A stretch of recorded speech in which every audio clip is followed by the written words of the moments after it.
a great way to bring in mentors specifically for women who are underrepresented? What if it's STEM for women? Like, why is this a problem? These are underrepresented groups that we know historically. We have nowhere near as many women in tech. We have nowhere near as many women in engineering or mathematics.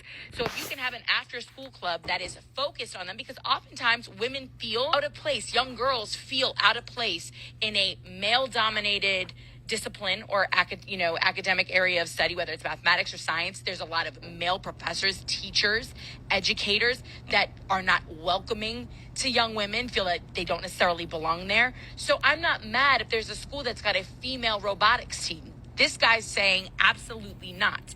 Now I'm sure robotics. No, he's saying absolutely. Will it not be gender specific? Yeah. So yeah, you could have a robotics team that's predominantly women, but it has to be available to men also. But guess to boys what? also.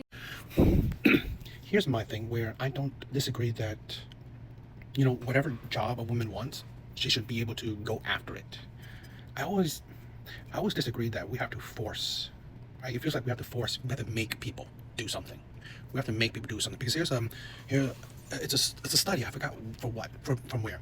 I mean the source, but I think there's a study in like Norway or Finland or one of those very egalitarian countries where no one pushes you to do anything, right? You choose what you want to do. No one's going to deter you, right? I mean, that's what they say. So I don't know. No one's deterring you from doing something, right? Like she said, professors are telling you no. In Norway, right? I think Norway, one of those, egalitarian country, extremely egalitarian country, they do not do that. They do not do that, right? They let you fully decide. They're not going to deter you from it. And then they find out that women will still do things that they want to do, which is usually jobs that, let's say nursing, social work, things that deal with people, okay? While men still fall under jobs that deal with things, mathematics, engineering, stuff like that. It's not as personal. It's just, at the end of the day, what people find fulfillment in, okay? I believe there will always be a select few women in STEM field, while I believe there will be a select few men being in, works that deal with people. I think that's, if we don't force it, right? Like she's trying to do, like, you have to push people and like, gotta make these things happen. If we don't force it, again, people will naturally choose not to do those certain things, right? What they feel more comfortable with. Now, is it a good idea to force people to do things out of their comfort zone? I don't know.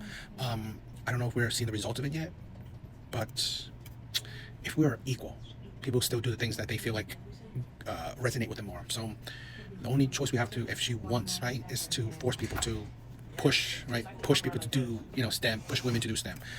I don't know if that's a good thing, but we'll see.